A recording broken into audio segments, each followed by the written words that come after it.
Hi, good morning, everybody. Thanks for coming. And again, I want to thank the BXC for coming here. It's quite an opportunity to present this information. So thanks, Mark, and thank you for Kevin. This is the first time actually I'm talking about this. The two topics that I work with in my daily practice are pain management or acupuncture, channel-based theory acupuncture for pain management and cardiovascular disorders. So during my internship in Beijing in 1999, I spent 8 months in what's called the National Center of Integrative Cardiology, and I was doing half of my internship there and half of the time with Dr. Wang Jui in Beijing. This is again back in, no, this was 2001. And ever since, these are the two aspects that I've been working with. And also, I've been dealing with research and publications in Chinese medicine and integrative medicine as well. And my approach is always like integration is the best way. My background comes from sciences. I started as a biologist and then moved to Chinese medicine. So what we'll do today is also a form of integrating. Hold on a second. Didn't turn my phone on. This would be a good time to turn our phones off. Okay. So yes, it's a first time for me, and to present this information, even though I've been working with this for years and collecting data, and we'll talk about that in a minute. So the upside is this is new information. The downside is I'm a little bit excited about talking about this because it's the first time. So, but it's a privilege. Basically, the topic of this lecture is you are saving lives every day. And normally I literally mean what I say and do. Some of you have seen this yesterday also. And when I say you are saving lives every day, I truly mean that. And today I'll talk to you about how we're actually preventing a multitude of disorders by just using simple acupuncture on a daily basis. Sometimes we're not even aware of how much prevention we're doing. So even though we're dealing with, in general, in Chinese medicine, integrative therapies with non-life-threatening arrhythmias constantly, because we're not in the emergency realm, in terms of prevention, we're doing prevention and treatment, but also in terms of prevention, we're doing a lot. And this is kind of the major topic of what we'll be talking about today. So the first part of the lecture, I think we have lunch in between, right? Yeah, so we have an hour and a half and then another. So the first part of the lecture, we'll talk about a concept called heart rate variability, which is a very simple way that you can actually measure the effect of acupuncture. It's becoming very popular these days. I kind of predicted this will become popular, I think almost 5 years ago, and we started working with HRV in our clinic by measuring HRV before and after treatment, then before the beginning of the treatment series, at the end of the treatment series. And I'll present to you a very simple tool, something you can go out and buy some hardware for less than 100 pounds, and you can start doing that in your clinic as well. I mean, we use more sophisticated tools, but I'll show you a simple thing that you can actually do. So that's going to be the first part. The second part is going to be about actual arrhythmias. There's a strong correlation between HRV and arrhythmias, but and the second part, we'll actually talk about arrhythmias and what acupuncture can do for arrhythmias. Some of you may have seen some of the slides. It's actually quite amazing what acupuncture can do for certain types of arrhythmias. And then we'll go over different, I'll say, common syndromes in Chinese medicine and diagnostics, signs and symptoms, and acupuncture points you can use and herbal formulas that you can use for specific arrhythmias. Okay, so that's the general plan. So we have 3 hours, so we're fine. We have a lot of time. I'm going to give time for questions as well, and let's start. Okay. All right. So we have to start from the beginning. Okay, and we have to remember that Chinese medicine is based on these three pillar concepts of philosophy and thought. And the first one and the most comprehensive one, which is philosophy that actually describes all existence in the universe is the yin-yang and five-element theory.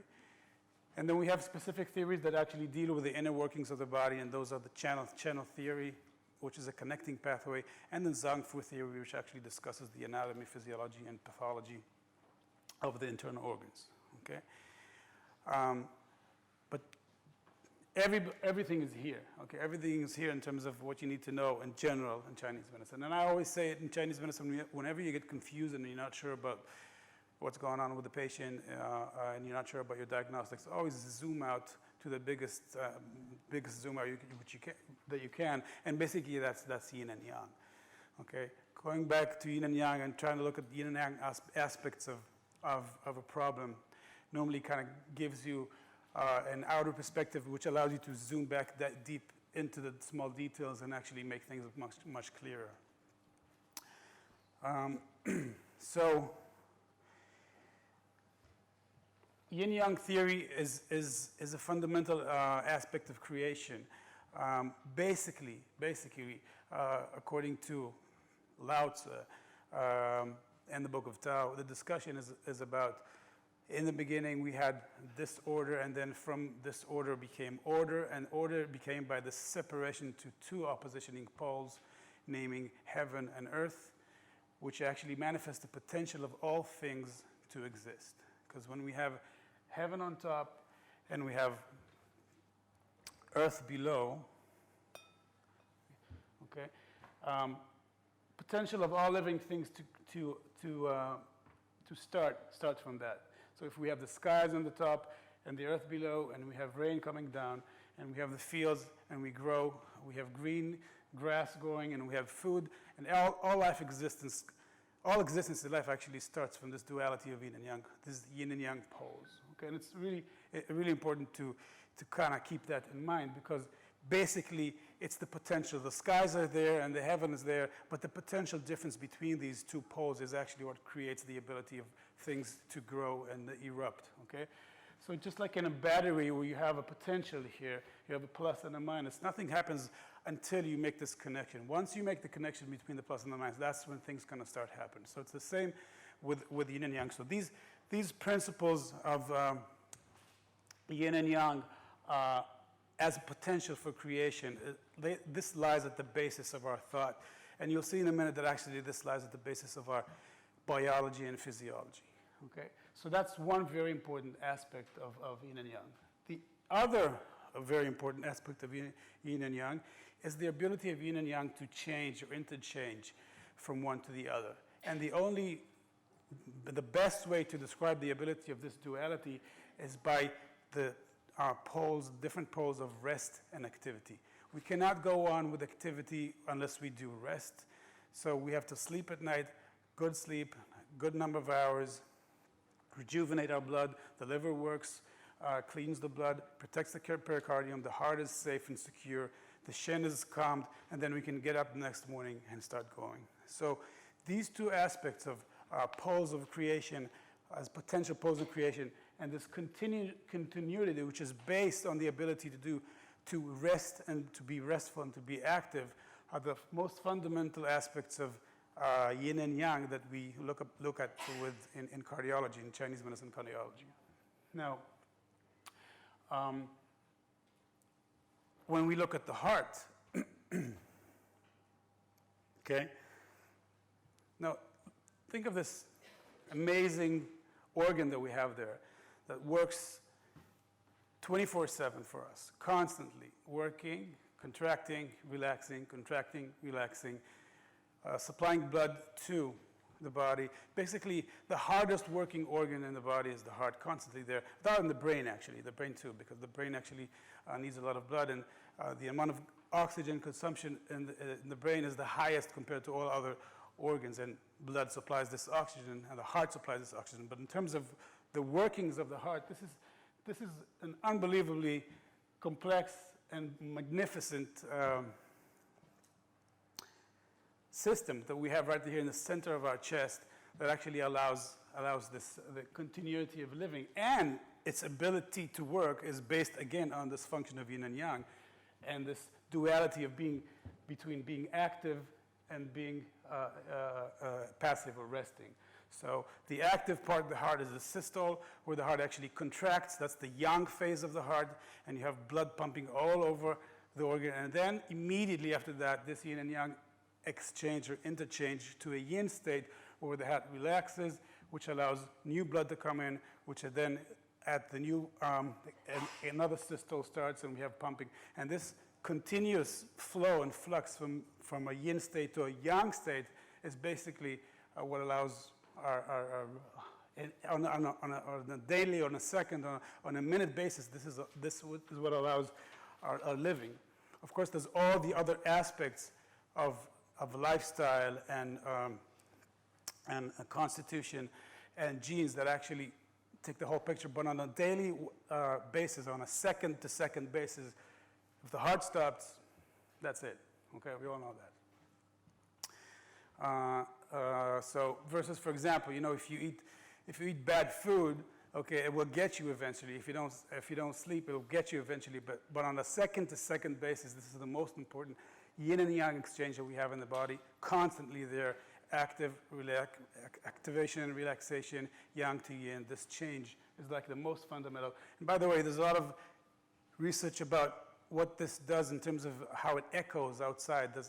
I won't get into that, but electromagnetic fields that are actually spread by the heart exactly by this electrical conductivity that actually causes this relaxation and this exchange from yin to yang on a constant basis. So that's about the heart. Now, heart function, we know in Western science, is actually governed by the nervous system. Okay? The central nervous system, or the autonomic nervous system, controls the heart function in terms of how much, how fast, how strong you need the heart to pump. So the autonomic nervous system, which is governed, controlled by the brain, has a direct relation to the heart. So we have this very important axis of information going from the heart to the brain to establish this balance. For example, if I spot with my eyes danger somewhere around the corner of this room, which is actually coming my way, immediately my brain perceives this image and tells, by a specific system that we'll talk about in a second, tells the heart, okay, this is time to actually start increasing the blood pressure, pumping blood stronger blood flow, and also the heart rate should go up, okay? And this is called the sympathetic response, or a fight or flight response, which is the most basic response that we have for danger, okay? It's called the fight or flight response. On the other hand, if it's the end of the day, and I walk into my house after, being in the clinic and seeing 20 patients, and I smell the food, already another system comes in, and this is a system that has to do with rest, okay? So now you can sit down, now you can relax, now you can have your food. And that's the parasympathetic system, okay? And these two systems, the sympathetic and parasympathetic systems, which describe this fight or flight response, or sit and eat and relax response, again, you can see they are two oppositioning poles of duality of yin and yang. So not only the heart operates on a yin and yang basis, but the central nervous system operates in this yin and yang state change, or constant change. Okay. So as you can see, the beauty of the Chinese, or the beauty of the Chinese thought, or the beauty of the ability of Chinese Taoists or sages to observe nature, observe the human body, and actually come up with these general theories that describe function in the universe. The more we research that from a scientific perspective, we constantly see that it encompasses everything. So 200 years from that, even if we'll know more about neurology and the science of the brain, will be, again, yin and yang are always going to be there, because they're the most fundamental aspects of creation on this planet. Okay, you have day changing to night, winter changing to. And everything evolved on this planet. We evolved as creatures on this planet. Thus, these universal laws of creation have applied throughout our creation, So whatever the discoveries are going to be, the yin and yang are always going to be there. The 5 elements are always going to be there. That's really, really beautiful to see. So the nervous system control over the heart in terms of neurons is quite complex, but in general, what we can see when we follow the anatomy is we have these neurons that go from the brain through the spine we have sympathetic neurons that activate the heart for this fight or flight, increase heart rate, increase blood pressure, increase stroke volume, which is the strength and the volume of the heart contraction on the one side, and we have these neurons which actually do completely the opposite, which is the parasympathetic system, which actually reduces heart function. Now, this duality of sympathetic and parasympathetic works on all organs of the body, not just the heart, okay? This works on the digestive system, the respiratory system, the endocrine system. But our discussion today is about the heart. So, again, you see yin and yang aspects through anatomy and physiology affecting all body systems of the body, all body systems of the human body.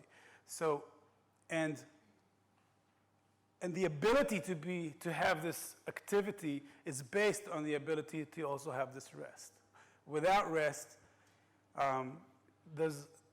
if you stay too long at this state and not enough in this state, that's when you start having problems, okay? So remember this, we have sympathetic and parasympathetic. And the reason this is important because often what happens, and people always say it's a thing of the modern time, this excess sympathetic or excess activity, we're constantly on the go, coffee, work, kids, everything.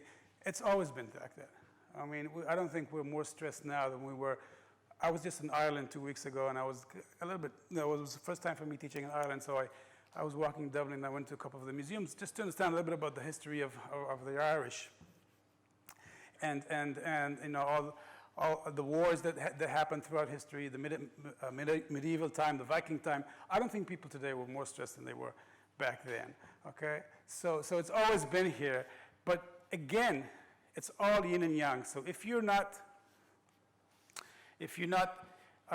getting enough rest and recovery, eventually you're going to have problems with activity, okay? And one of the things that we're going to discuss today is about over-sympathetic activation, which is very, very common to a lot of us. And what happens if you're constantly in this sympathetic state, and how Chinese medicine and lifestyle can actually change that, okay, in order to help you recover. And what happens sometimes, or often, is that for some reason, or for many reasons, we are stuck in a sympathetic state, okay, and our parasympathetic system has problems kicking in. So often, from a Chinese perspective, we are stuck in a yang phase, and the yin phase has difficulties coming in. So we have difficulties to relax, difficulties to falling asleep, difficulties, and normally this comes from constantly being too much aroused and not enough relaxed, okay? So techniques like, you know, breathing techniques, meditation, qigong, tai chi, walking in the woods, Peter Dedman was talking about that yesterday. All these techniques which actually kick in help the parasympathetic system kick in and the yin to come in. This is what we're often very much lacking. And we see this in the clinic, and we see the implications of this in the clinic on a daily basis. I'll show you in a minute.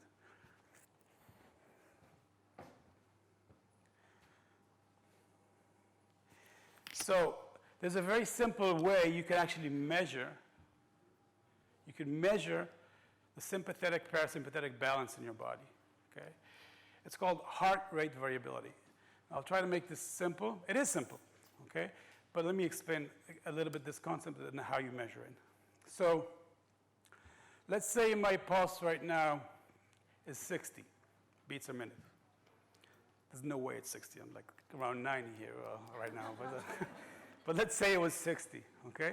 So 60 means an average of 60 beats per minute, which means an average of 1 second per beat, right? 60 seconds in a minute, 60 beats per minute, 1 second for every beat. Now, if this was true, this is true, but that's just the average.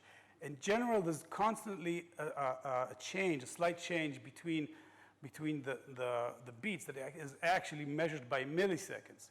So from beat to beat, the average would still be 60 per minute, but one beat would be 0.9 of a second, the other one would be 1.1 of a second, the next one would be 0.75 of a second, and the next one would be, 0.98 of a second. So this is constant fluctuation, and this fluctuation is called variability in heart rate, okay? And variability in heart rate is very normal, and in fact, variability in heart rate is important. So if you have low variability, you may have a problem. Why?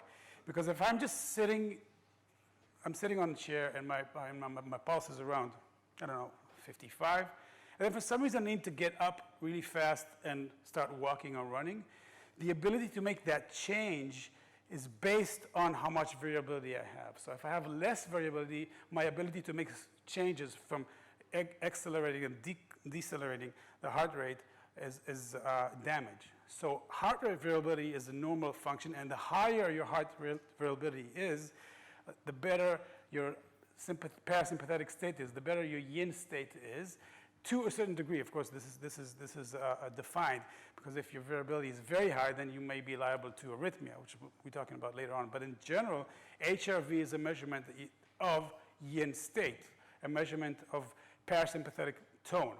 So you want to have increased HRV in order to have a better yin state, in order to have a better ability to make changes, make these changes. Again, changes from yin to yang. You see, it's everywhere. Here we have it again. So what you're seeing in this slide is, like I said, you have 0.859 of a second here for this beat, 0.793 for this beat, 0.726 for this beat, and then the calculated heart rate for each beat is presented here. So if you calculate this, you get this 76 BPM. So basically, you can say the average is an average, but you have a beat-to-beat variability that you can see the exact beat length here. Okay, and the calculated beat per minute for this second was 70. The calculated beat per minute for this second was 76. And you can see the variability in heart rate. Okay? Is everybody grasping this? This is really important. Yeah? You have a question? How much variability is normal before it's considered an Yeah, we'll talk about HRV was huge in cardiology from 90 to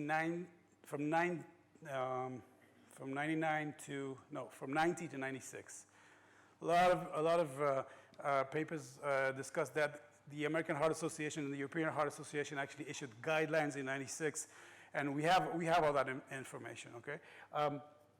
However, from 96, 97 onwards, in cardiology, this was dumped. And the reason was everybody knew how to measure it, but nobody knew how to improve it. Nobody knew what to do with it.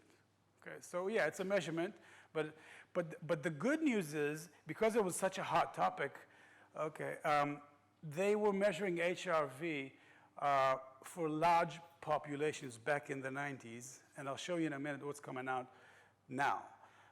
My prediction about 5 years ago when I was talking to cardiologists that I work with is I was constantly nagging them, what about HRV, what about HRV? And they was HRV, we've been there, we've done that.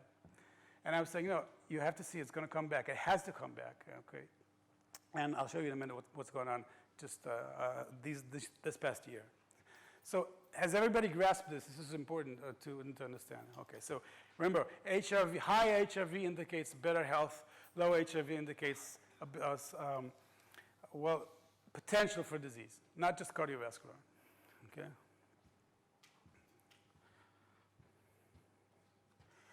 So basically, heart rate variability is a measurement of recovery, or the ability of the parasympathetic system to kick in, okay, the recovery system.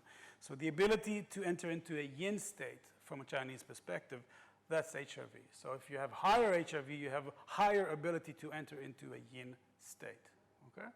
And we're all seeking that, right, aren't we? Entering into a deeper yin state. So what happens if your HRV is low, okay? And I'll show you, there's a ton of research on this, okay? When you have low heart rate variability, which means the communication between the brain and the heart is not optimized, okay? And you have excess of sympathetic tone or lag deficient relaxation of parasympathetic tone, then you're liable to develop any one of these cardiovascular disorders. And this has been proven in huge studies, again, in cardiology, nothing to do with Chinese medicine research at this time. So arrhythmias like atrial fibrillation, arrhythmias like SVTs, like premature heartbeats, like atrial flutter, are all correlated to low and decreased HRV. And in fact, you can actually sometimes predict an AFib episode by a slump in your HRV. So a lot of technology is actually based on that. Everybody's trying to find out who has AFib, silent AFib, by predicting an onset of an AFib bout by monitoring a heart rate variability. Almost all the smartwatches now and the fitness bands are actually starting to look at that. And Apple Watch just did a study. Apple just did a study with their Apple Watch that they gave to 1,200 people in the Bay Area. It was a study published at UCSF Cardiology. And they were showing that their sensors were able to detect AFib, silent AFib, at a 95% accuracy rate. So it's a hot topic, both business-wise and also academia-wise. So arrhythmias, coronary artery disease. A patient that has had an MI and has a lower HRV, has low HRV, his chances of getting a second heart attack are much higher compared to a person that had a heart attack and their HRV is high. Okay? And this makes perfect sense to us, right? Because if your yin state, if your ability to recover is better, then you recover better from any episode, okay? And your ability to move on to the next phase of your life. However, if your ability to recover is low, then you're more susceptible to having another life-threatening event. Yeah? Is a low HRV due to a high sympathetic or a low parasympathetic? Both. It can be both. It can be either. It can be either. We'll talk about that a little bit. How do you measure it and what does it mean? Yeah, it can be either. Okay. But in general, the general consensus is that HRV is a measurement of parasympathetic tone. Okay? So you're measuring, in general, you're measuring recovery. You're measuring a parasympathetic tone. But it's not measuring sympathetic. Well, we have it broken down. We can measure both. But HRV as a concept is ability to recover.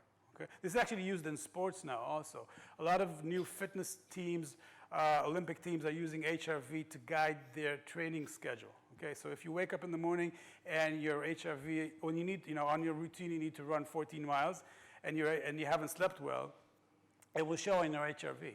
So they check their HRV and say, I can't do 8 miles this morning, I'll just do 6. Okay, otherwise there's injury. So it's very common now to be used in sports as well. So heart failure. Heart failure is a constant degenerating condition, which is mainly aggravated by excess sympathetic tone. And excess sympathetic tone, a lack of parasympathetic tone, is aggravating heart failure. Of course, high blood pressure, right? The same nervous system that innervates the heart also innervates the muscles in the blood, muscles in the vessels of the blood. And if you have excess sympathetic, it means excess excitation, it means excess contraction, it means higher blood pressure.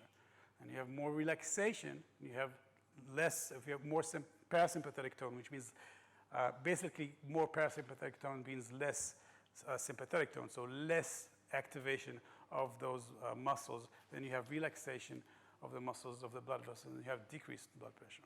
Okay? And there's actually a lot of studies that actually show that HRV correlates to cardiovascular and all-cause mortality health. Low HRV indicates more death, unfortunately.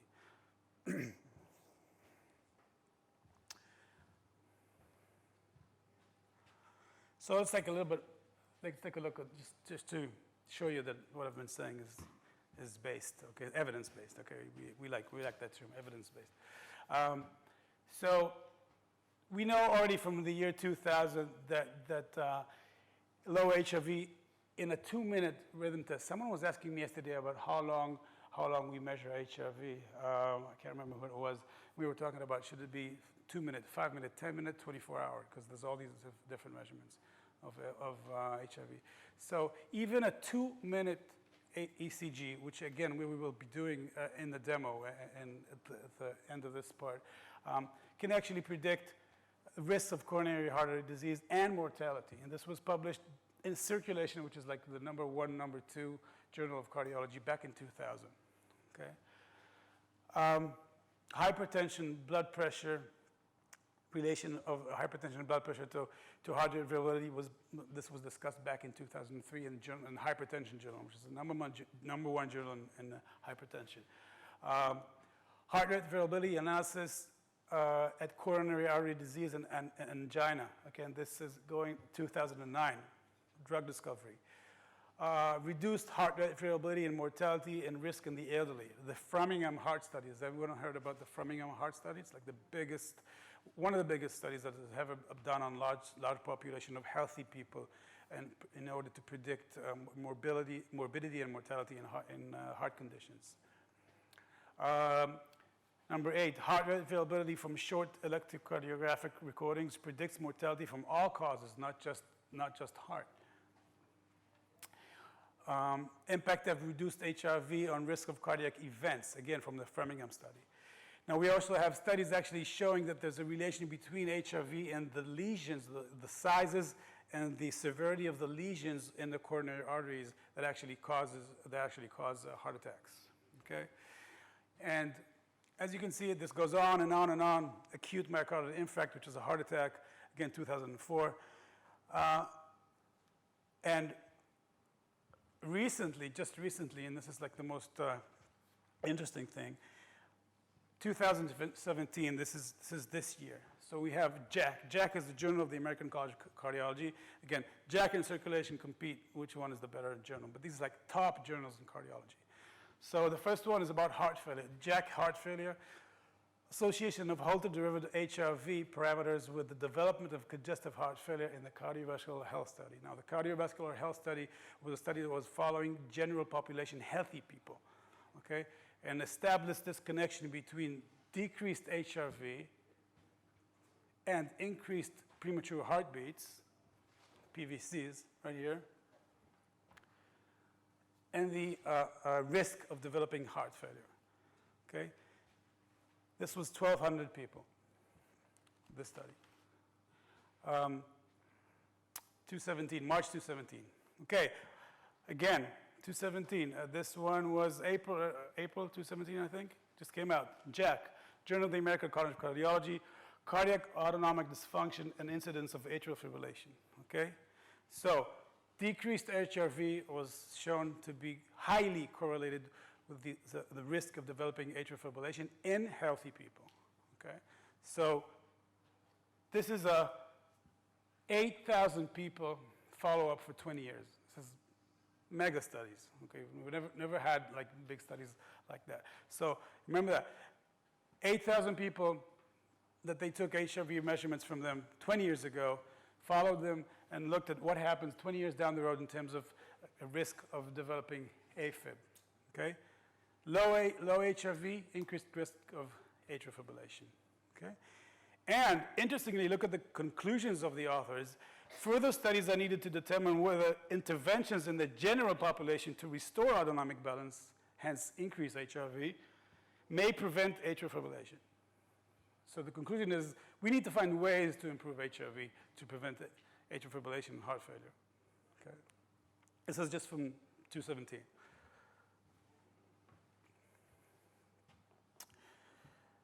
Okay, so how to measure HRV? In our clinic, we use HRV measurement as a standard routine before the treatment, after the treatment, before the beginning of the treatment series, at the end of the treatment series. Now, we're using more complex technology for that, but there's actually things out on the market that you can buy, then you can actually get HRV. And let me just say one word about HRV because it's such a hot topic. Everybody says their gadget can measure HRV. There's two ways that you can measure pulse. One is optical sensors, which is what we have on all these smartwatches. But optical sensors are not accurate enough. You need electrical conduction. So the chest straps The fitness chest straps actually track your heart rate by actually tracking the electrical activity. Because remember, HRV is based on differences in milliseconds, okay? And this you can only detect with electrical sensors rather than optical sensors, okay? Because you can buy all these gadgets that actually tell you that they can measure HRV, but that's not accurate measurement. So the best thing would be to buy something like a Polar, this is called Polar H7, by the way, interestingly, Heart 7. Polar H7. I think it's about, I don't know, 30, 40 pounds. And you can download this app, which is for another 10 pounds, which is called HRV Logger, okay? And that's it, you're done. You can measure your HRV for your patients, okay? And you've invested, I don't know, 50 to 100 pounds, and you can actually see how good you're doing with your acupuncture, okay? So I will have a sip of water because my mouth is getting dry.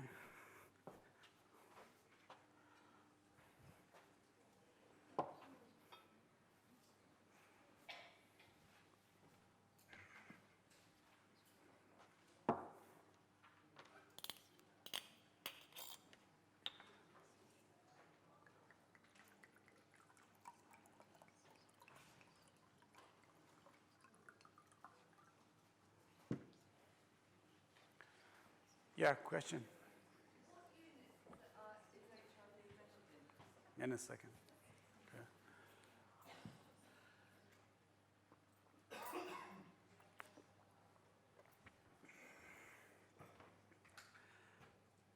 Yeah, by the way, in terms of the slides, let me just, so what I can do, since I'm going to go into some data that we're collecting here, some of it I can, some of this, I'm going to show you this, but some of this I can't give you. So what we can do, though, 70% of this presentation I can send to you guys. And, of course, the confidential data is not going to be there, but most of what you need is going to be there. So if you need, we'll send you these, this presentation. Just put your name on email over there, and we can send you this stuff. So, okay. In our clinic, we have quite a complex report, HRV report that we use, and it's based on this, again, 2-minute measurement. Later on, again, we'll demonstrate this. But looking at basically what we want to look at, there's 2 numbers here. There's 2 ways to measure HRV. Has anyone dealt with HRV a little bit, read a little bit about HRV? Okay. Okay. So basically, HRV measurement is broken down to 2 types of measurement. One's called frequency domain measurement, and the other one is called time domain. Okay? So frequency domain measurements actually both involve complex statistical formula, but frequency domain measurements actually involve 2 parameters, which are called low frequency and high frequency, LF, HF. And generally, they should be indicating sympathetic versus parasympathetic tone. However, LF and HF measurement have been found in research to be much more noisy, and data is very difficult to ascertain from LF, from frequency domain measurement, because breath changes them all the time, because breathing affects our heart rate. We heard that from Peter Detterman yesterday. Okay, so frequency domain measurements are less stable and are more difficult to get information, solid information, clear information. However, time domain is the other type of measurement. And time domain, just in the general concept, are you familiar with the term standard deviation? Okay, so if you have an average, if your average, like we said before, is 60, for every average there's a measure which is called standard deviation. That means how much there's deviation from the average for every measurement. Okay, so if the average is 60 and your heartbeat is which means 1 second per beat, and your heart rate is 0.9, then your difference from the average is 0.1 of a second, right? So this is called standard deviation. So in general, we're looking at this number right here. It's called SDNN.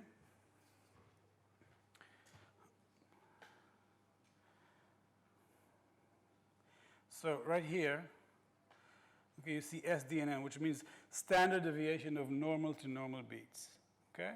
When you have normal to normal beats, meaning when you don't have arrhythmia, you can take a look at SDNN, which is one measurement, and the other one, which is called RMSSD, okay, which also indicates, it's root mean square of the standard deviation. Basically, again, it's a bit complex. I can just tell you what it means, but it means that we're looking at how much influence is this beat making on the next beat in terms of measurement. So if I've had 0.8 here, what is that liable to do to my next beat? Is it going to be 0.9? Is it going to be 0.7? That's RMSSD. But in general, both of these measurements are considered the accurate measurements that you can do in cardiology.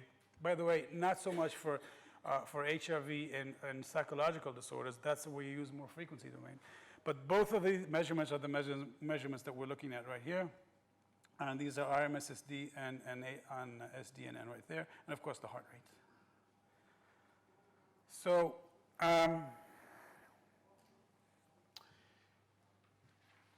in our clinic, we follow our patients. Like I said, every patient gets an HRV check before they come and after they leave. And we have these, I'll show you, we have these Excels when we go over this information. And what you're seeing just here in the green is patients that have had an increase in HRV during the treatment. What you see here in the red is patients that have had a decrease in HRV during the treatment. And this is compared to what acupuncture points they have been receiving, and we're constantly analyzing this data to learn more, okay? And again, this is, let me show you a little bit more, hold on. So this data is constantly being charted in our clinic. This goes on and on and on. But basically, all the way down here, we constantly look at statistics and the p-values, and you can see differences, decreased heart rate. You can see that whenever we add information, so it's in the Excel charts, we can constantly keep on looking about what happens in terms of the changes and the p-values, and quite significant p-values that we're seeing, again, on a daily basis. And this is just general. Then we kind of break it down to different parts. If we just look at LFHF or the delta, the changes in terms of increased. But generally, you can see more than 85% of the patients are having increases in HRV. That's the green. And I'll show you this data summed up in a minute. But my point is, and I talked about this yesterday, the importance of record keeping and the importance of quantifying the effect of your treatments, regardless if this is pain management, if this is cardiovascular disorders. I'm really into that. And I think good case management has to involve record keeping and accurate quantification of how much, of the effect of your acupuncture treatment. I think this is really important, okay?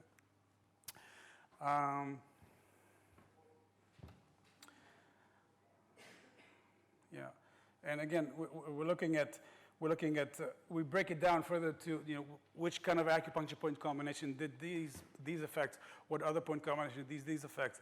We're looking at the effect sizes of, how much of a big population would you need. This is in preparation for big studies that we're preparing to do. So how many patients will we need to prove that in a study, and so on and so forth.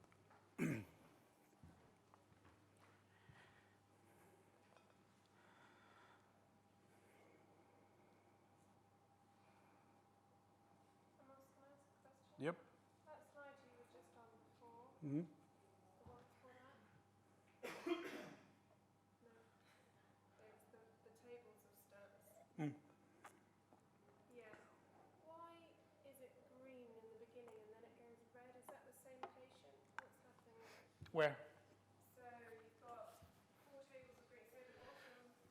This is every patient is a line. Okay. So why is it green, green, green, for example, halfway down and then it goes to 2 reds? What is that? Over here, because here we see that the SDNN increases, the RMSSD increases, but the LF and FHF don't. Okay.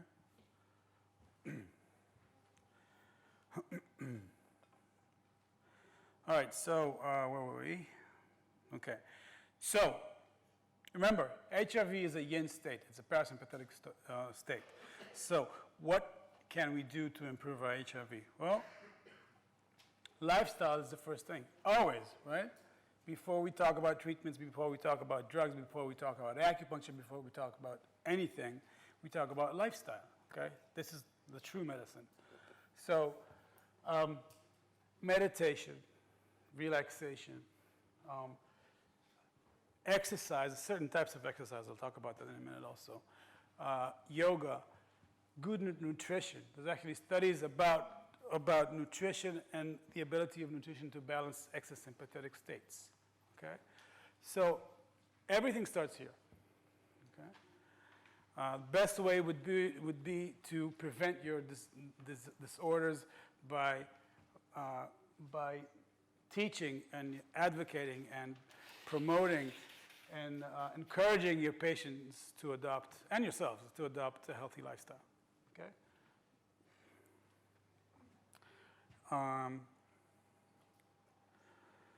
Just being happy, okay? Just being happy for whatever reason, laughing, walking out in the rain, okay, kicks your the parasympathetic system in. Who was at Peter Dedman's lecture last night? This afternoon, right? I was really happy to see that he was talking about this also. A walk in the woods kicks in your parasympathetic system, okay? So your yin state is deeper when you're happy and when you're in nature, okay? All right, but we all want to know about acupuncture, right? So there's not a lot of research. There is research out there, but there's not a lot of research out there on acupuncture and HRV. I mean, there's animal studies. And there's also actually a couple of systemic reviews about acupuncture, but in general, most of the studies are actually very positive in showing that acupuncture improves HRV, but we're still lacking some big studies in specific fields and specific populations of the effect of acupuncture on HRV, okay?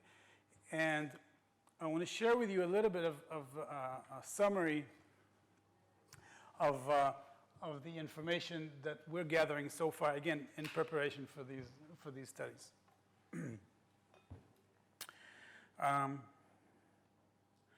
And by the way,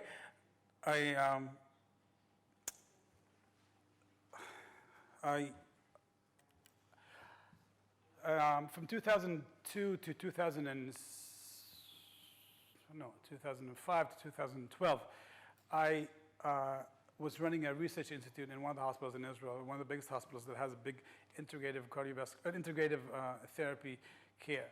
It's called Shiram at Asaf Ofer Medical Center.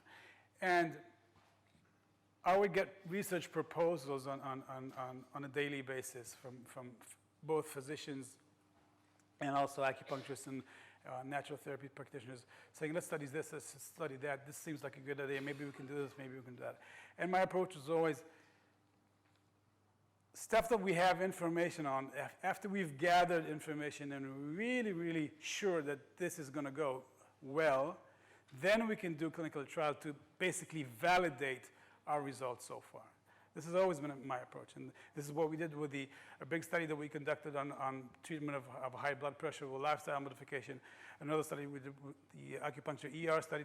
After working with us for several years in the clinic, in the outpatient clinic, and gathering data and looking at the data and say, okay, this is solid enough for us to risk our necks, because this is what you're doing when you go out to do research. You're risking your neck, the neck of the profession also.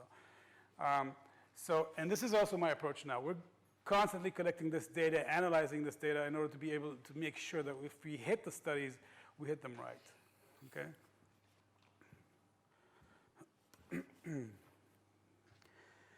So let me show you a little bit about the effect of acupuncture that we're seeing.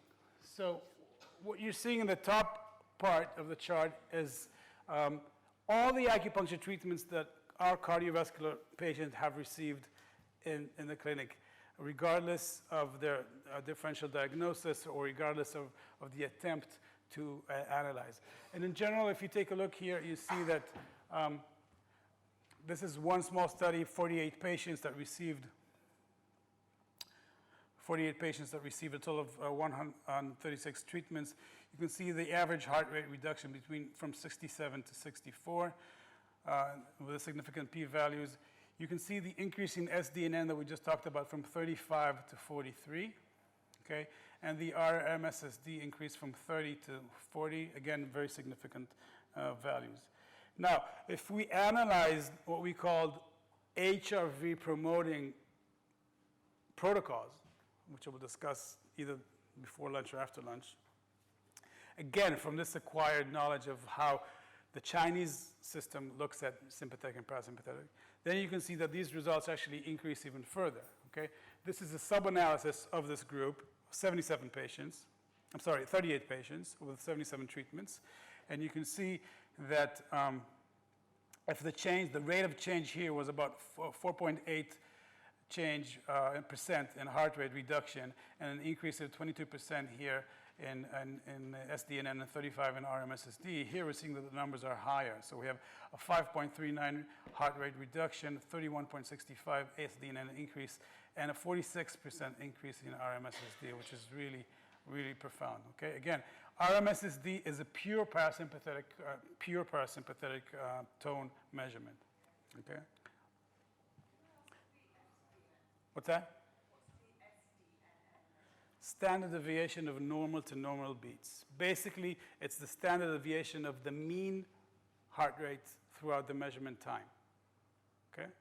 So basically in research, normally we want to have low variation, right? So low SD. SD is standard deviation, saying that you're not far from the mean. In HRV, it's the opposite, okay? Heart rate variability is about variability. So the higher variability you have, meaning the higher SD standard deviation you'll have. So you're looking for increased standard deviation. Other questions? Yeah?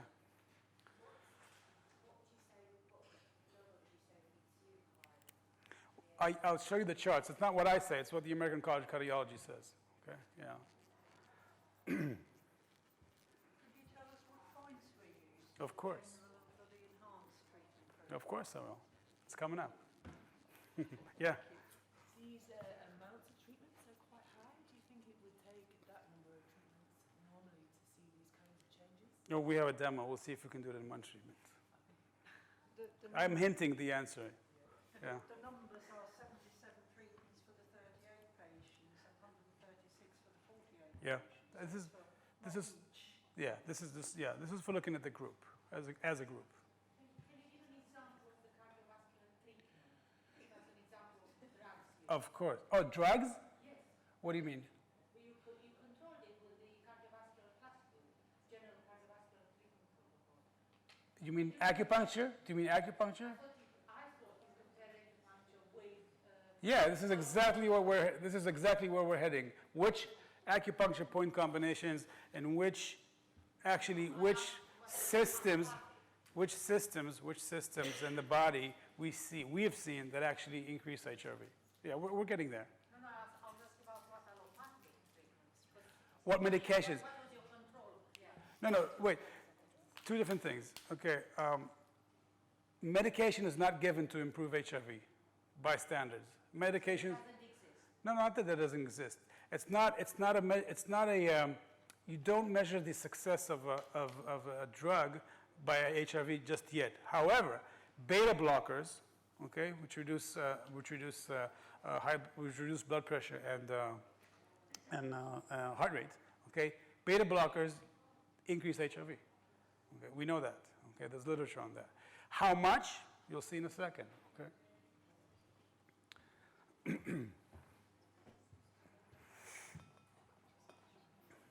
So, on average, if we look at SDNN, that measurement that we talked about just before, okay, we're seeing that the group mean changed from 33.5 to 44.2. Okay? Now, what you're seeing here is the threshold risk for developing any one of those disorders according to the literature. Okay? So if your SDNN is lower than 37.8, your risk of developing high blood pressure is higher. If your HRV is lower than 35, your risk of developing heart attacks is higher. If your HRV is lower than 33.4, then your risk of developing AFib is higher. And this is what acupuncture can achieve. It can increase this is again what we're seeing from the group, from 33.5 to 44. So we're reducing the risk of our patients to develop any one of these disorders by far. Okay? This is what I mean, you're saving lives every day. Saving lives every day. And it's not just, you'll see in a minute that you guys are doing it too. Okay?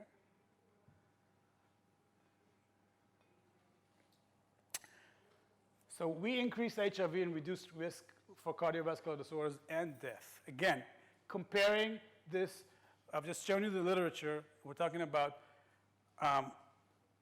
years of follow-up, thousands of patients, best cardiovascular journals talking about developing risk thresholds for developing all these disorders.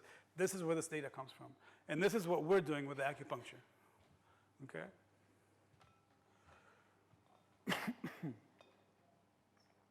So, Chinese medicine. Let's talk a little bit about exosympathetic tone and the Jue-Yin system. Those of you who have been to my lectures know that I do channel theory-based acupuncture, and channel theory-based acupuncture is based on channel theory view of the physiology of the body. And from a channel theory perspective, our body is actually broken down into these 6 systems, which are actually conveyed by the 6 channels or the 6 levels, okay, which are Tai Yang, Shao Yang, Yang Ming, Tai Ying, Shao Yin, and Jue Yin. Okay? Now, we're breaking this down in our analysis into which system affects HRV the best. I'll just present, I think, the easiest thing for you guys to utilize in practice, and that's the most, I'd say, the most profound system that we've found so far that is affecting HRV. Okay, and that's the Jue-Yin system. So the Jue-Yin system involves which 2 channels and which 2 organs? Pericardium and liver. Okay, so let's talk a little bit about pericardium and liver. So, like every other system, like everything in life and existence, it has a yin aspect and a yang aspect. Okay, so the yang aspect of the Jue-Yin system involves qi. The yin aspect of the pericardium of the Jue-Yin system involves blood. Okay? So, what's the function of the liver regarding qi?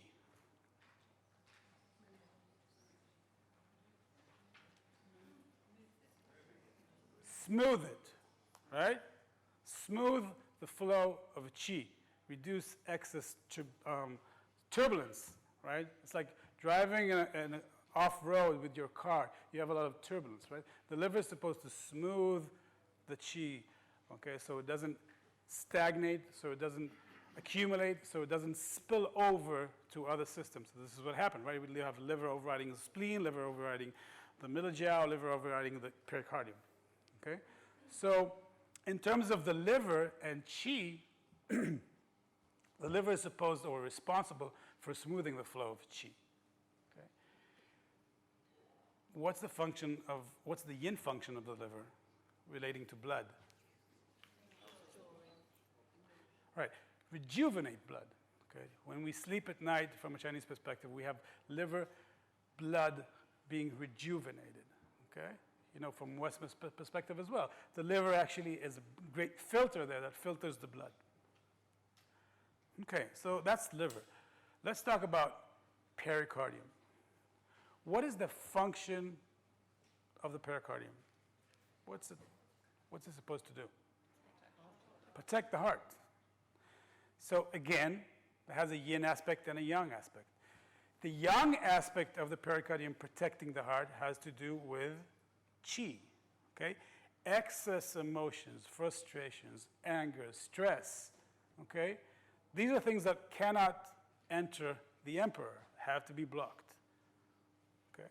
So the pericardium yang qi aspect is about protecting the heart from excess emotion or damaging emotions, okay?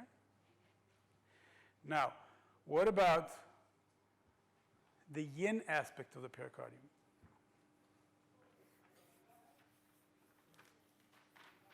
What's the yin aspect of the pericardium? What's the yin aspect of the Jue-yin system? We just said that. The yin aspect of the Jue-yin system has to do with? Right. Is there any correlation between the pericardium and blood regarding the heart? The pericardium infuses the heart with fresh blood. Okay? The coronary, from a Western and a Chinese perspective, right? The coronary arteries, which supply blood to the heart, lie where on the heart? Right, outside on the pericardium. Okay? So the pericardium is nourishing the heart and protecting the heart by supplying yin blood to the heart for the shen to be stable and nourished. Okay? Are you familiar between the relations between shen and blood? Okay? Is everybody, do you know that? Okay? See if I can do it this way, maybe it'll be easier.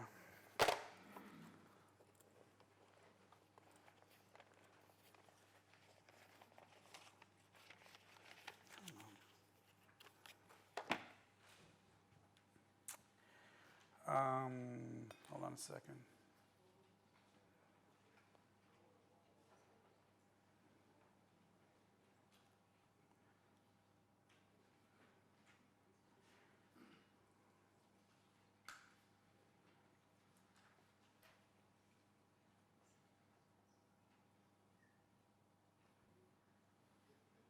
Okay. So remember, we were saying at the beginning of this lecture, the most fundamental aspect of Chinese medicine and Chinese thought that we need to look at is what? See if we learned anything. Most fundamental thing that we want to look at in Chinese medicine theory. Yin and yang. Do we have a yin and yang pair here? Yes? No? Of course. Yin is blood. Shen, thought, is yang. Okay? The blood is the anchor of the shen. Okay? And when you bleed too much, you're losing your shen. Okay?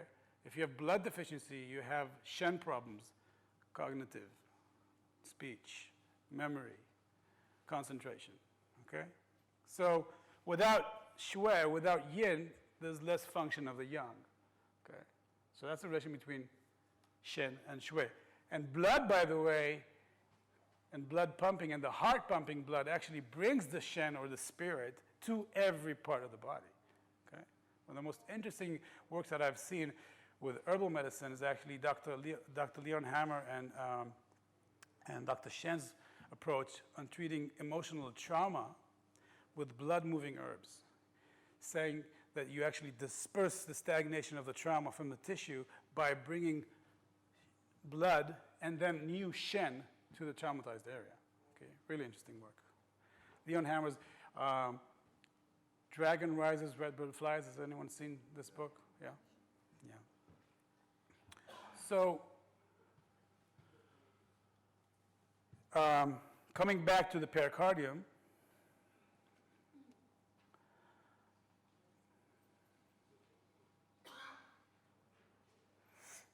so we have this system which its function is to nourish and protect the heart blood, the heart, by actually supplying good, fresh blood, so the shen of the heart can be anchored, can be stable, and you don't develop problems. Okay? So bringing this all back together, we have the yin aspect of the Jue-yin that has to do with excess emotions, and the pericardium protecting the heart from too many excess emotions. That's the yang aspect. And the yin aspect is this holding of blood, which supplies blood and holds the heart to protect the shen. Now, interestingly, on the pericardium, from a Western perspective, we have another system, and this system is the electrical conductivity system of the heart, namely the SA node and the AV node. Is everybody familiar with that? Okay? SA node and AV node are the natural pacemakers of the heart. Okay? And they lie right on the pericardium. What are these more, yin or more yang? What do you think? Yeah, yang activity, electrical conductivity is yang. Okay? So again, we have this yin and yang of the pericardium from a Western perspective as well. You have blood supply by the coronary arteries, yin. You have function of the heart. Everything that has to do with a yang function of the heart, which is the contraction of the heart muscle, starts with the SI node and AV node from a Western perspective. So the yang aspect of the pericardium in the Western parallel would be the electrical conducting system, namely the SI node, the AV node, the Purkinje fibers, these neurons that actually go into the muscles of the heart, and the actual heart muscle. You know that heart muscle is different than any other muscle because it also has an electrical conducting unit. It's called the Z disc. Have you ever heard that? You know, we have 3 types of muscles in the body. Okay, smooth muscles, straight muscles, and heart muscle. Heart muscle can actually is unique because it can conduct, like a neuron, it can conduct electricity. Okay, so again, you see the Chinese medicine and Western medicine really, really fall together in this outlook. And again, like I said in the beginning, it's going to be 1,000 years from now, and we're still going to see these discoveries in anatomy, physiology, pathology, and Chinese medicine has already been saying that for years. That's the beauty of this. Okay. So,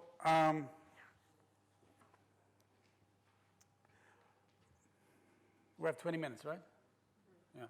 So, what I want to do now is see, so basically what I'm hinting so far is this. The Julian system is one of the most important systems in order for you to balance this sympathetic and parasympathetic tone and increase someone's HRV. Okay? Now, I need a volunteer that actually suspects that they have liver qi stagnation. We're going to do acupuncture. What are we going to do? We're going to measure your HRV. We're going to do acupuncture, and we'll follow your HRV. Okay? So we were supposed to have a treatment couch here. For some reason, it's not here. You don't mind doing we'll do a sitting up treatment. Is that okay? Yeah, of course. Okay. So we're going to start by measuring your heart rate variability. Okay, you can just stay there.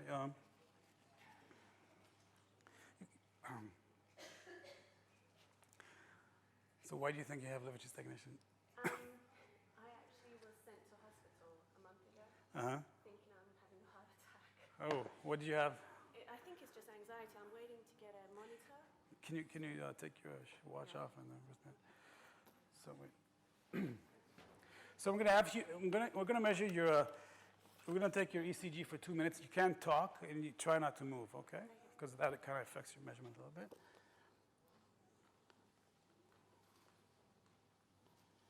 So I'm just going to have you hold this like that. Okay? You'll see this up there in a second. Yeah, just like this. Now don't press too hard. Okay, just kind of hold it gently. And I hope you don't mind that everybody's going to see your ECG up on board, right?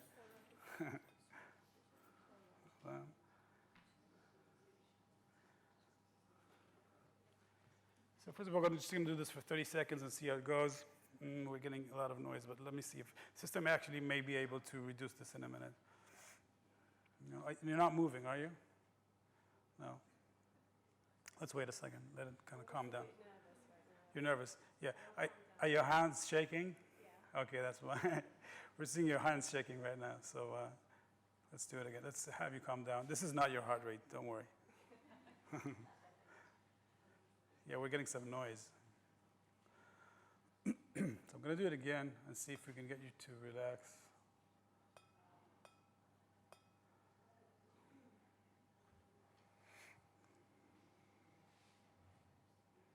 It's better.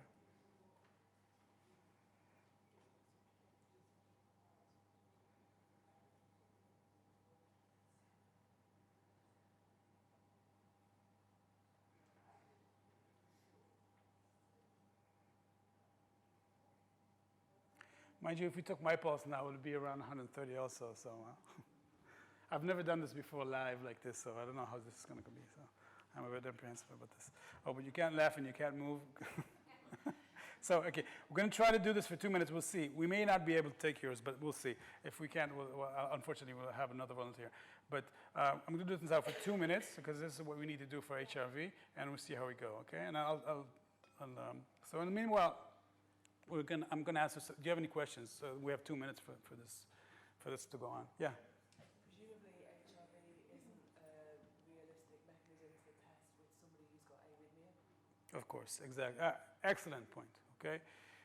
You can't measure HRV during arrhythmia, okay, because you already have very high variability. So during an arrhythmic bout or during an arrhythmic episode, you don't measure HRV. And what we do in our clinic is we separate it to two.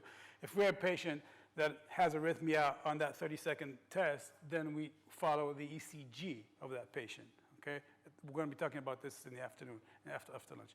If we have a patient that has arrhythmia but doesn't happen to have arrhythmia right now, or has heart failure, or is recovering from heart surgery, or is after a heart attack, and we just measure, and they don't have arrhythmia, then we look at their HRV and what we're doing to affect them. Because in both ways, you can actually check to see. If you have arrhythmia, let's say you have premature heartbeats, okay? And you count the number of premature heartbeats you have on that strip, 2-minute strip. You do the treatment, and you count them again, okay? But so that's the way to measure it. Some arrhythmias, though, however, like for instance, if you have permanent AFib, okay? With permanent AFib, all you can look at is rate management. Even from a Western perspective, permanent AFib is those people that just live with atrial fibrillation that's what they have. But again, and I'll show you this in the afternoon, they have problems with what we call AFib exacerbations. Their basal heart rate with AFib, which is normally around 90, for some reason goes up to 120, and then they start developing these symptoms which look like heart failure symptoms, dyspnea on exertion, they're tired, they can't walk on stairs.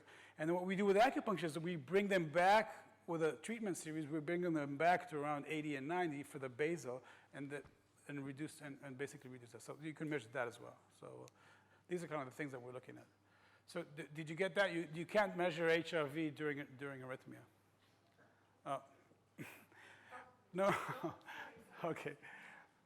You okay? We need to do this over. Chewing gum, I think that's Oh, you're chewing gum?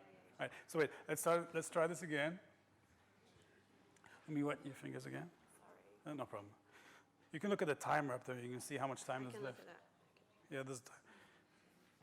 Can I ask you a question? Yeah, of course. Coming on to this, but if you're improving the HRV, will that improve all the sort of symptoms of not just arrhythmia, but also improve blood pressure? Would it also stop helping palpitation? Well, I would tell you yes, but we need to prove that with studies. But you'd say yes. I'm saying yes. So from your clinical observation? Yes, I'm saying yes.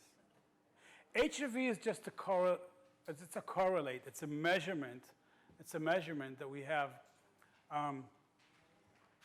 to measure some of the effects that we're doing. We're doing a lot more with acupuncture, like a bigger holistic approach. But from a nervous system, heart communication perspective, you can measure what you're doing with HRV. And of course, increased sympathetic tone influences so many things, okay? Excess sympathetic tone has to do with insomnia, has to do with depression, has to do with anxiety, has to do with asthma, has to do with cardiovascular disorders. So by reducing excess sympathetic tone and by allowing the yin parasympathetic system to kick in, you're actually helping all these disorders, okay? That's actually quite normal for me. So this is your basal heart rate. Recently, that's what's normal. Okay. So we're gonna get. I'm gonna have to.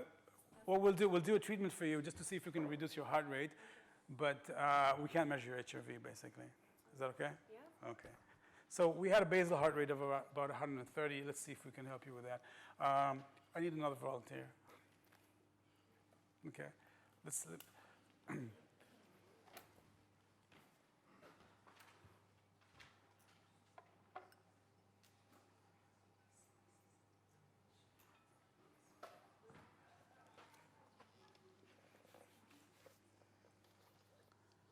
I'll just wet the finger right here. Okay, in a second I'll tell you to hold it like this, but not just yet. Hold on a second.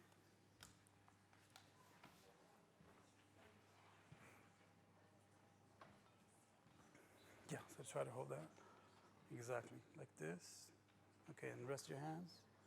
Okay, try to be restful. So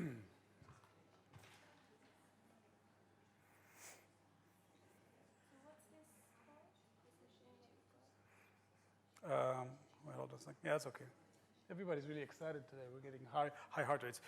But we're going to get HRV from this. This is fine. Okay, let me just say. Okay. Wow. Okay. Something about this room that everybody's pulses is high. So, but what you're seeing here is the actual heart rate measurement per every few seconds, right? And you see the changes.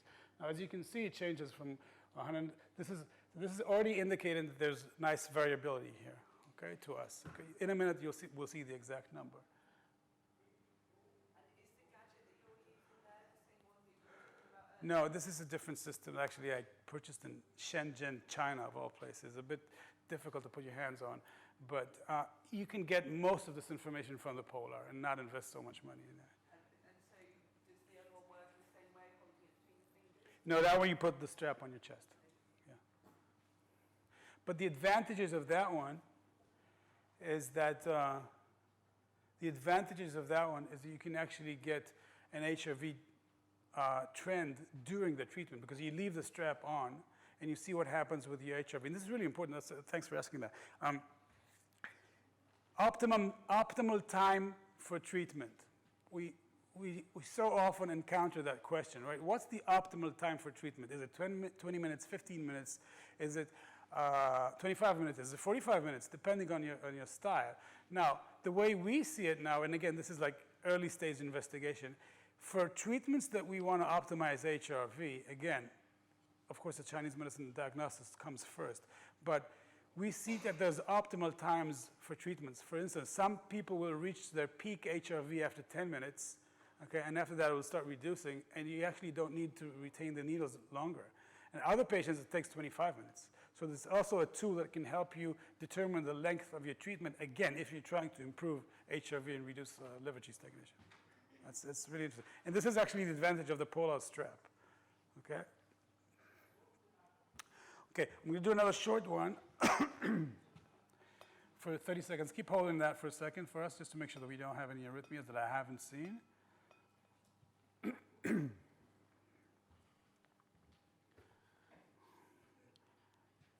Yeah? When you take a pulse, Mhm. is there any way of picking up the HRV? I know you wouldn't accurately measure it, but Not really. It's better to look at the Juayin from the pulse to kind of think what you think is going on with the HRV, and then if you can verify it. Yeah.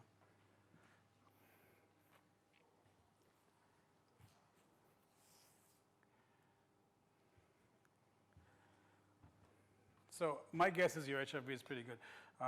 So I just want to check that we don't have any arrhythmias going.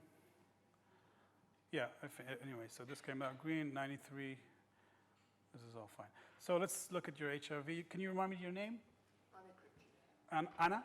Anna. All right. So can I have that? And I'm going to check, but do you think you have some liver cheese stagnation?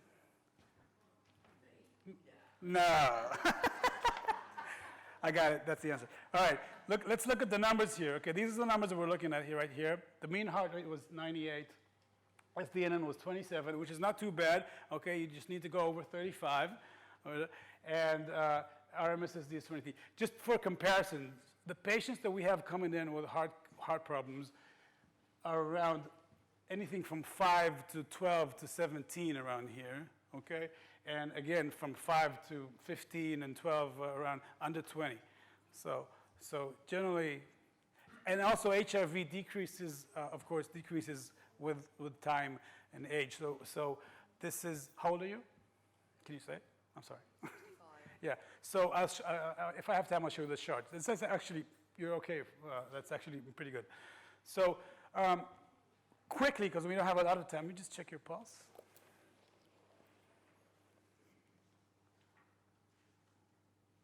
Okay, check this side. Can I ask you to take your shoes and socks off and kind of bring your, wait, let me just check this for a second. There's actually some blood deficiency also. Let me see your tongue. Yeah. Okay. Yeah, this will do. Yep. That's painful too, right here. Yeah? Yeah, can you take your shoes and socks off really fast? Okay, needles.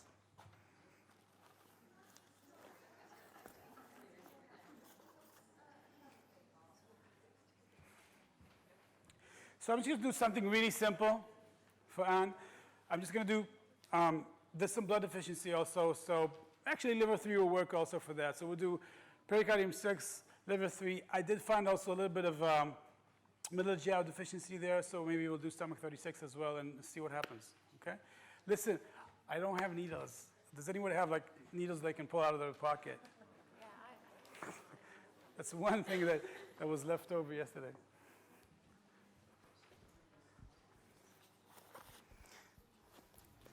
Yesterday I had an assistant here and they were bringing everything.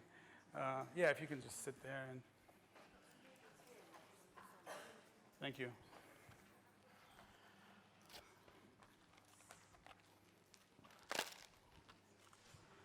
Amos, Yep.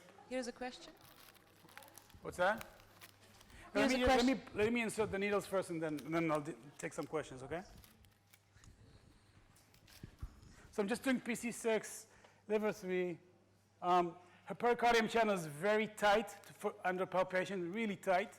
So again, indicating some liver stagnation. Pulse is showing that, but also some blood deficiency. So it's just something really simple. Okay, PC6, liver 3, stomach 36. Okay.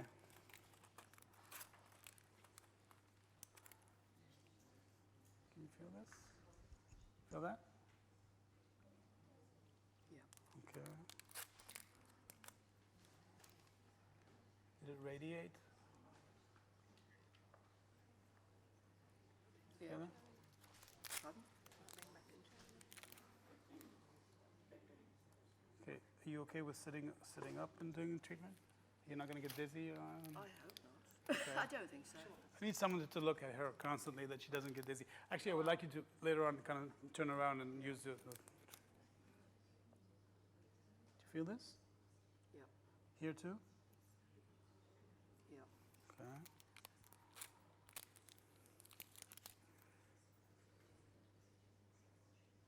Do you feel this? Not so much? Yeah. Yeah? Need one more needle?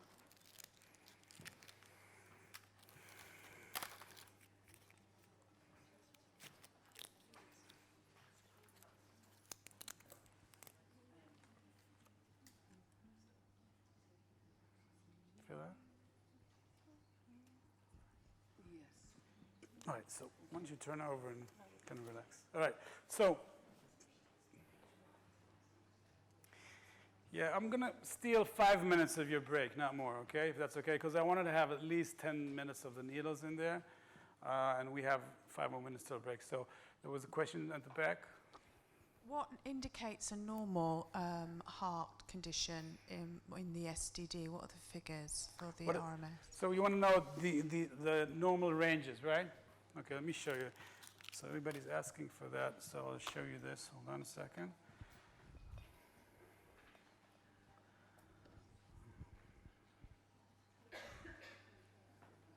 If I can't find it right now, I'll look for it and I'll show you right after.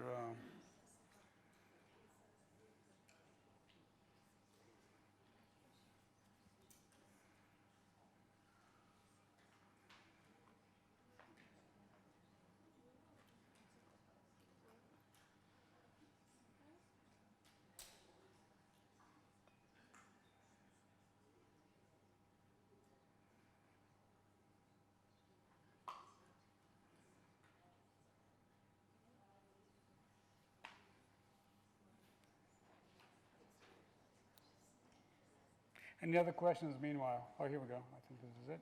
Yeah, here we go. Okay, this is the SDNN reference according to age. So you have all this information. Actually, I'll put this in the deck so you can actually get that also as well. Or you can take pictures of that. Where's the list got to, by the way, for getting the emails off the slide? Yeah, where has the list gotten to? It stopped somewhere. Oh, it's almost here. Oh, it takes a whole hour and a half. Okay. Yeah, I'll put this in the slide deck as well, so you can get that as well. Okay. And and there's actually another chart from the American Heart Association that I can show you as well. Would it not be more valuable to have the later ages as well? This is what we have so far. Well, I agree. From literature, this is what I found so far. But actually, the American Heart Association doesn't even break it down to age. This is actually better because this is the only place that I've seen it broken down into ages. The American Heart Association guidelines just give you numbers for SDN and RMS disease ranges, and that's it. Nothing to do with age. So this is actually more valuable. If you treat the patient several times to try and increase its HRV, Again, do you get a cumulative effect? yes. The answer would be a yes. Of course, this is the whole point. But let me just make this clear. We're not treating patients to improve their HRV. Okay? We're treating patients as we would treat their patients according to the Chinese medical diagnostics. We can measure HRV to verify the effect of a specific treatment and to follow on treatment series. But that's not the goal here, okay, in general. They never come in and I say, I have, what's your chief complaint? Oh, my HRV is low. You don't get to see that. Not yet. They do come in for code. By the way, the American Heart Association is actually considering HRV, adding it now as a risk factor, like hypertension, like cholesterol, and so on and so forth. But my prediction is it's never, it's never going to happen. Do you know why? We know about it now. Nobody can make money, but there's no drugs to improve HRV, so there's no money there. So the guidelines are not going to change that What fast. about the use of something like magnesium, which is used in all sorts of... Magnesium is very effective for certain arrhythmias. I don't know yet about its effect on HRV. I can look it up. But we use magnesium in the clinic for, for premature heartbeats and for AFib and for SVTs. Yeah, so because it can be beneficial for Yeah, blood pressure yeah. as well. And there is a discussion about magnesium being a nourishing supplement, also like a yin building supplement, so it may well improve. Yeah? I was just going to say this is a great way of gathering some quantitative data to demonstrate the efficacy of our holistic treatment. Yeah, you can actually show this to your patients. You know, listen, hopefully we'll get this now. Again, I can tell you that with patients, if we're aiming to do an HRV improving treatment, and this falls within the lines of the Chinese medicine diagnostics, 80% of the cases, immediately, even in the first treatment, you'll see that improvement, okay, before and after. Not always. Sometimes we don't. Sometimes it takes longer. Sometimes it takes like more treatments. But in most cases, if you're accurate and you're hitting it according to the TCM, and your idea is more relaxation, more bringing yin, or more dispersing excess qi, then you see an immediate effect. But I'm just going to someone else ask and then let's come back to you. Yeah. Okay. No. I was just going to say, presumably having a sustained effect has a lot to do with their willingness to make lifestyle changes. Yes, but there's also an accumulative effect of your own treatment, of the treatment series, your acupuncture, your herbs if they're taking them. Yeah, but then of course lifestyle. Yeah. And your polar H, Yep. H7 is a lot cheaper than a heart math. I don't know. I haven't looked on HeartMath. I mean, I've looked at HeartMath in the past. I found that the nice thing about the Polar and the HRV Logger app is that it actually, you can keep it and it actually shows you every 2 minutes what happens with the HRV. And I don't know if the HeartMath does that or not. I'm not. I've seen that, but HeartMath actually comes with what kind of sensor? It's the light sensor as opposed Yeah, it's no. I would go for electrical. to watch what's happening. Yeah, but it's optical, right? Yeah, it's less accurate. Yeah. Yeah. How soon after an operation can you start treatment? So What kind of operation? So the question is, how soon after an operation can you start treating patients? on heart, so Heart surgery? Invasive, like open chest surgery? an ablation. Ablation? Okay, ablation, it's a good question. There was a question here, how soon after an ablation, do you know what an ablation is? Ablation is the surgical treatment of serious atrial fibrillation is ablation. Basically, they enter with a catheter and they try to locate what is called foci or areas which are generating the arrhythmia, and they burn them, okay, or freeze them, depending on the technology, okay? This is called ablation procedure. Now, there's literature on HRV post-ablation, and everybody knows HRV goes crazy after ablation. One of the studies that we're planning now is to see if acupuncture can stabilize the ablation patients. Okay, there's a period right after ablation which is called the blanking period. For 3 months, they get a lot of AFib and they get changes in their HRV. We're trying to see if acupuncture can stabilize this for increasing the success of ablation therapy. But in terms of acupuncture, I would be really careful with post-ablation patients for 3 months. That's probably the only population. Everybody else you can treat right away, like post-surgery, post-chest surgery, post-cabbage, post-valve implantation. You can, within 2 weeks you can start. With these patients, because their HRV and their autonomic system goes crazy there, I'll be really careful for about 3 months. Yeah? After that, you can help them. All right, so 2 more minutes. We'll take the needles out, do a quick HRV test, and hope for the best. Any other questions? Yeah. Yep. Does it what? Good question. I think so. I think so. I think so. Yeah, you have to moisten the strap. That's true. You have to moisten the strap, so I think so, yes. Yeah, it has to go. I think most of these, in fact, it must be because it's electrical conductivity. And electrical conductivity has to be straight from the skin, right? So, all right, so we're going to pull the needles out to check the HRV again and see if those 10 minutes. Normally, of course, we would do for this kind of treatment 20, 25 minutes, but let's see what we get for 10 minutes. So get 10 minutes treatment, okay?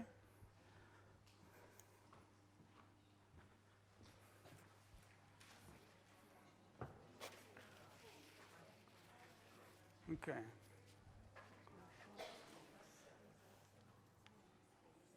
Well, actually, 9 minutes.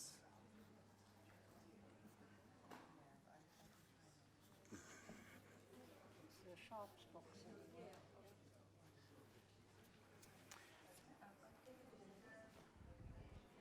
Thank you.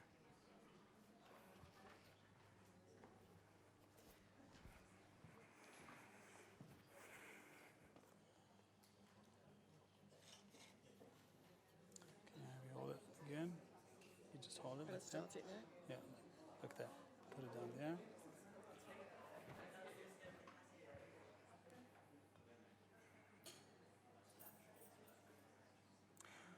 $27 and okay, 2 more minutes and suspense will be over for me.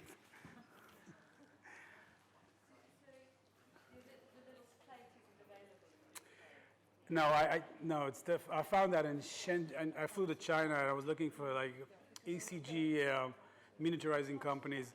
So it's just this company in China that I just bought a couple and. Well, you can always sanitize it and with alcohol swab. Yeah.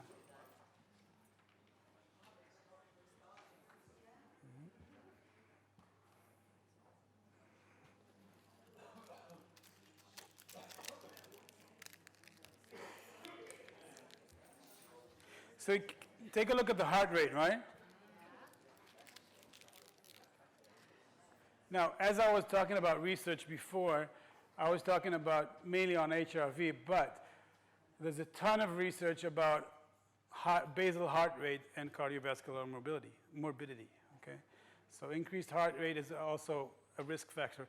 And in fact, in Western cardiology and electrophysiology, they have 2 types of medications, rate control and rhythm control. Rate control medications decrease your heart rate. That's what they're supposed to do, like beta blockers, okay? Rhythm control treatment's actually supposed to treat arrhythmias, and you have amiodarone and a bunch of different medications. And there's the new I don't know the names in English, but in Israel, the new drugs are Moltak is one of them, and Prodax is a blood thinner, and Moltak, amiodarone, and then the new generation ones are the ones that actually they're like amiodarone, but they have less side effects. But in general, you're looking at rate control, decreased heart rate, rhythm control, and actually we're achieving both of that with acupuncture. So you can already see, we'll see in a minute what the average is, but in terms of heart rate and rate control, we're achieving, just from doing something really simple, we're achieving nice rate control here. And let's see if we're also increasing HRV. All right.